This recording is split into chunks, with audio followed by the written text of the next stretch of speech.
കനത്ത ചൂടിൽ ബസ് സ്റ്റാൻഡിൽ വീട്ടമ്മ കുഴഞ്ഞു വീണു. സർവ്വസന്നാഹവുമായി ഫയർഫോഴ്സ് പാനെത്തി. സംഭവം കണ്ടവർ ആദ്യം ഭയന്നെങ്കിലും പെരുമ്പാവൂർ അഗ്നിരക്ഷാസേനയുടെയും സിവിൽ ഡിഫൻസിന്റെയും ബോധവൽക്കരണ മോക്ക് ഡ്രില്ലാണെന്നറിഞ്ഞതോടെ കയ്യടിയായി.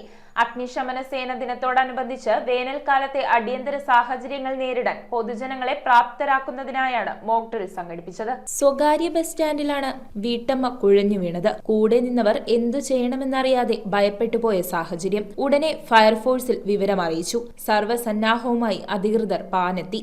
വീട്ടമ്മയ്ക്ക് ആവശ്യമായ പ്രഥമ ശുശ്രൂഷ നൽകി നേരെ ആശുപത്രിയിലേക്ക്. ഏപ്രിൽ 14 അഗ്നിശമന സേനാ ദിനത്തോടനുബന്ധിച്ച് പെരുമ്പാവൂർ ഡിവിഷന്റെ നേതൃത്വത്തിൽ നടത്തിയ മോക്ക് ഡ്രിൽ ശ്രദ്ധേയമായി.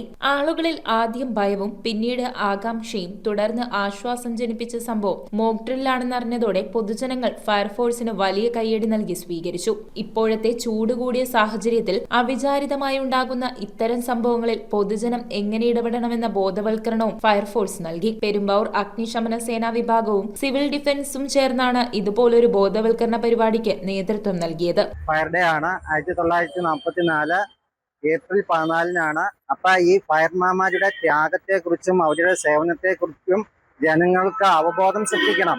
അതിനുവേണ്ടിയാണ് നാഷണൽ ഫയർ ഡേ നമ്മൾ ആചരിക്കപ്പെടുകയും ചെയ്യുന്നത്. News bureau, Perumbavoor.